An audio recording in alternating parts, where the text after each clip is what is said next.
Le but de notre vie, justement, on dit là où Christ se trouve, parce que le but de votre vie, de notre vie, est en haut et non sur la terre.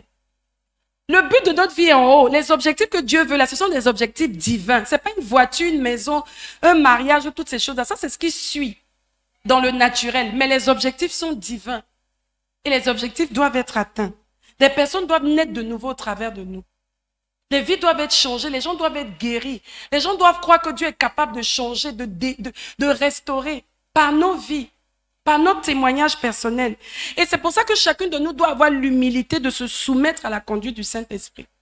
Oui, quel que soit qui tu es, même si tu es qui, tu dois te soumettre au Saint-Esprit parce que lui, il a la sagesse élevée. Même si tu es l'archi-pasteur de je ne sais pas, tu dois dépendre du Saint-Esprit pour atteindre les objectifs de Dieu. Même si tu as les diplômes les plus extraordinaires, que quand on te voit même après toi, il n'y a plus rien. Mais tu as besoin de dépendre du Saint-Esprit. Et souvent, les personnes qui ont fait des hautes études ont ces problèmes-là, en fait. Ils réfléchissent, ils sont cartésiens, ils ont du mal à entrer dans les choses de la foi parce qu'ils veulent comprendre. Oh, les choses de Dieu, on ne te demande pas de comprendre, on te demande de croire. Et c'est quand tu crois qu'après tu finis par comprendre pourquoi Dieu te demandait de croire. C'est pour ça que souvent on a cru que, oh oui, pour être un enfant de Dieu dans les églises, là, oh, ce sont les gens de petit niveau, c'est ceux-là qu'on peut aller abrutir. Non. Dieu est en train de démontrer que il y a des gens qui ont des PhD, qui ont des agrégations et tout, qui viennent se coucher comme ça dans la présence de Dieu à l'église. Parce qu'ils ont compris que tout ça, c'est zéro. Et c'était même c'était une connaissance qui n'avait rien à voir avec ce qui pouvait apporter la vraie vie à quelqu'un. Et le vrai épanouissement. Le bonheur, c'est en Christ. Yeah. C'est lui qui te conduit dans la révélation de la pensée de Dieu. Il n'y a que le Saint-Esprit pour t'emmener à comprendre comment Dieu veut que tu penses, comment Dieu veut que tu comprennes les choses, comment Dieu veut que tu parles, comment Dieu veut que tu anticipes même sur certains événements qui doivent arriver. Oui, Paul disait dans Philippiens 3, versets 7 à 14, « Mais ces choses qui étaient pour moi des gains, je les ai regardées comme une perte à cause de Christ. Et même, je regarde toutes ces choses comme une perte. À cause de quoi? L'excellence de la connaissance de Jésus-Christ, mon Seigneur, pour lequel j'ai renoncé à tout. Et je les regarde comme de la boue, afin de gagner Christ et d'être trouvé en lui, non avec ma justice, celle qui vient de la loi, mais avec celle qui s'obtient par la foi en Christ, la justice qui vient de Dieu par la foi. » Chacun d'entre nous en sortant d'ici doit se dire, Seigneur, tout ce que j'ai fait jusqu'à aujourd'hui, gloire à Dieu. Mais je veux encore aller à un autre niveau de perfection, à un autre niveau d'excellence dans ma marche en tant que femme, dans mon foyer, dans ma maison, dans ma famille, même si tu n'es pas marié, en tant qu'enfant de tel, en tant qu'enfant de Dieu. Je veux que tout le monde puisse reconnaître qu'il y a un sceau particulier sur ma vie, que je donne envie par ma vie à plusieurs de suivre le Seigneur et non de fuir le Seigneur. Amen. Il dit afin de connaître Christ et la puissance de sa résurrection et la communion de ses souffrances en devenant conforme à lui dans sa mort pour parvenir, si je puis, à la résurrection d'entre les morts. Ce n'est pas que j'ai déjà remporté le prix ou que j'ai déjà atteint la perfection, mais je cours. Qui parle ici? Paul. C'est pas n'importe qui. Mais à ce stade-là, il dit je cours. C'est pas que j'ai atteint la perfection, je continue de dépendre de Dieu pour atteindre ses objectifs. J'ai tellement de considération et de respect pour lui, je le crains tellement que le fait que j'ai décidé de travailler avec lui, je vais jusqu'au bout. Et chaque jour, je me remets en question pour être sûr que je ne suis pas en train de passer à côté de ce qu'il attend de moi. Je cours. Il dit, frère, je ne pense pas l'avoir saisi. Mais je cours, pour tâcher de le saisir, puisque moi aussi j'ai été saisi par Jésus-Christ. Frère, je ne pense pas l'avoir saisi. Mais je fais une chose, oubliant ce qui est en arrière et en me portant vers ce qui est en avant. J'oublie ce qui est en arrière. C'est-à-dire même les gains, même les choses que j'ai pu faire qui ont bien marché. Vous savez qu'il y a un piège pour les enfants de Dieu, surtout ceux qui servent dans la maison de Dieu, c'est de dépendre des succès passés. Avec Dieu, c'est chaque jour qu'on dépend de lui. Et Dieu a de l'humour, hein. Si tu penses que tu es déjà arrivé et que tu comptes sur le fait que hier on t'a dit, oh c'était trop bien, oh la chante, surtout les chantes, oh non hier là, c'était trop grave, tu as chanté ma soeur. Si tu ne fais pas attention, si tu attends ça tous les jours, le jour on ne va pas te dire ça. Tu vas exagérer parce que tu te dis non, hier comme ils ne m'ont pas dit ça aujourd'hui, non, tu dois dépendre du Seigneur. Et souvent quand tu es trop sûr de toi, le Saint-Esprit va t'emmener toi-même à réaliser que ce n'est pas toi. Ce jour-là, tu arrives là zéro.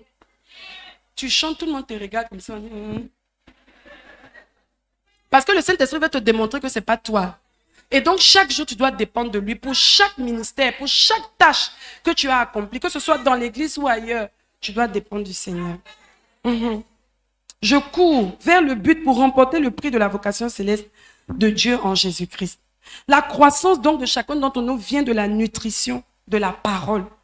De la parole. Parce que la parole, c'est quoi? C'est plusieurs informations que Dieu nous donne.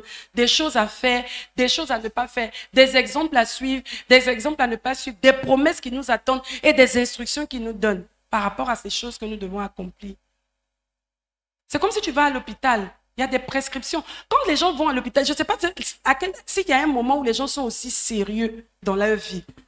Face à l'ordonnance, tu achètes le médicament, tu t'assois, tu vois la personne dépose tous les médicaments, maintenant il prend la notice. Parce que tu sais que si tu te trompes, là,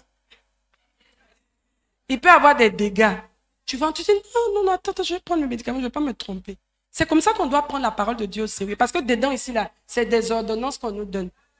C'est des prescriptions pour pouvoir régler les problèmes de nos vies.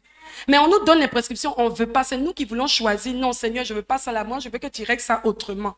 Est-ce que tu peux aller dire au médecin que oui, je suis malade, j'ai tel, je te donne l'antibiotique, tu dis non, change. Ah bon.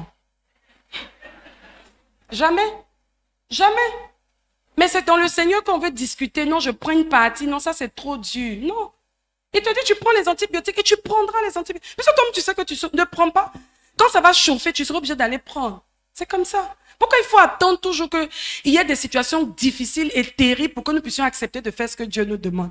Si nous sommes des femmes qui craignons le Seigneur, nous devons être toujours promptes à faire ce que Dieu nous demande. C'est qu'on est, sans qu'on ait à nous forcer. Amen. C'est ça. Et chacune d'entre nous, si nous acceptons de suivre ce que Dieu nous donne, nous allons avoir une communion productive. C'est-à-dire, nous allons porter des fruits. Quand on nous regarde, on dit non, vraiment, telle personne, voilà les fruits, voilà ce que Dieu a gagné, voilà ce qui s'est passé.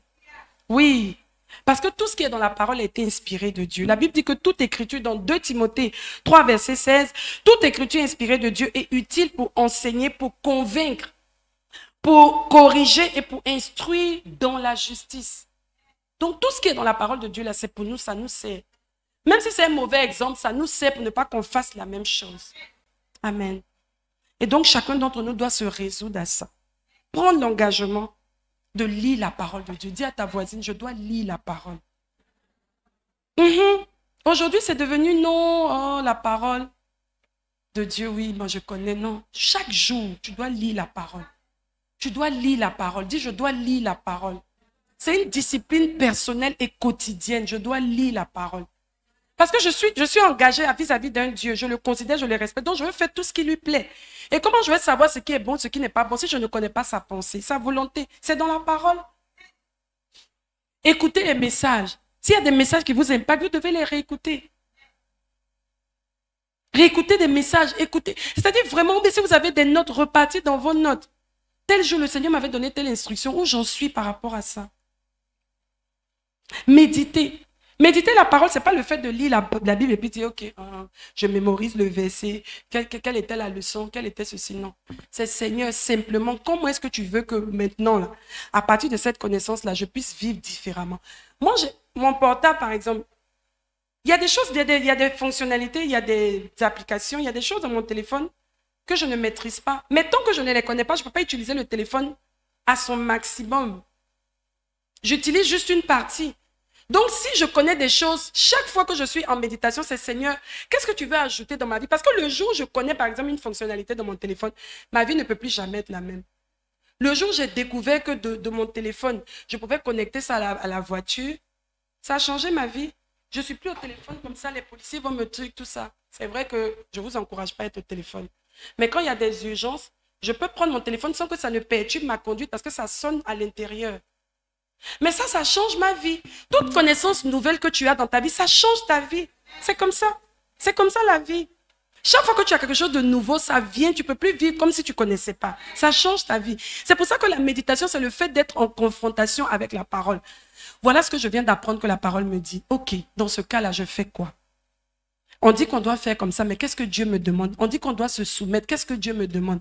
Quand tu parles de soumission, moi, je posais des questions au Seigneur parce que le mot soumission, ce n'était pas facile. du background, de là où je venais, il fallait montrer aux hommes que nous aussi, on est capable. Donc, tu vois, tu viens, tu rencontres le Seigneur, on dit soumission, tu dis, ça, c'est quoi? Et Dieu va te parler. Mais la méditation, c'est le fait que tu réfléchisses et que tu poses des questions au Saint-Esprit pour dire ce que je viens de lire là, comment est-ce que je dois comprendre ça et comment je dois appliquer ça dans ma vie au quotidien. Chaque femme qui est ici là, elle a sa vie. Chacune a ses réalités. Mais dans chacune de nos réalités, il y a une seule vérité qui est celle de Christ qui devrait être appliquée selon que Dieu fera dans nos vies. Mais on ne peut pas changer la vérité de Dieu pour dire non, toi tu as ta vérité. La vérité là, elle est centrée dans la parole. Maintenant, les applications, Dieu peut te donner une sagesse pour appliquer les choses d'une certaine manière selon ton contexte, selon tes réalités. Amen. Donc, c'est ça. Chacune d'entre nous doit prendre l'engagement de communier avec le Seigneur. Je veux qu'on s'arrête là pour pouvoir prier. Parce que c'est très beau de dire, oui, vraiment, je veux être une femme vertueuse, une femme qui craint le Seigneur. Quand je vois Proverbe 31, vraiment, c'est impressionnant. Oh Seigneur, vraiment, si tu peux me donner vraiment moi aussi de me retrouver comme ça, une femme qu'on loue. Mais pour qu'on en arrive là, il faut payer le prix. Il faut accepter de marcher comme Dieu veut et il faut se laisser conduire par le Saint-Esprit. On va prier ce soir. C'est le premier jour. Je sais que Mamie va passer. Je sais qu'il y aura de belles choses qui vont continuer. On a été bénis même tout à l'heure par l'exhortation de notre sœur. Mais si Dieu nous parle en cette saison de la femme qui craint Dieu, ça veut dire qu'il estime qu'il y a des choses encore dans nos vies qui ne manifestent pas encore la crainte que nous devons avoir par rapport à lui. Et j'ai dit quoi? La crainte, c'était quoi? Le profond respect et la considération qu'il a, qu'il mérite même. On va prier ce soir. Oui. Et tu vas dire, Seigneur, vraiment, au-delà du fait que je te connaisse ou que je vienne à l'église, ce n'est pas ça pour moi qui fait forcément la chose qui me satisfait. Ce qui me satisfait, Seigneur, c'est que vraiment tu puisses prendre du plaisir à me voir vivre au quotidien. Et que toi, si tu es satisfait, que tu puisses m'aider justement au travers de ce que tu fais dans ma vie.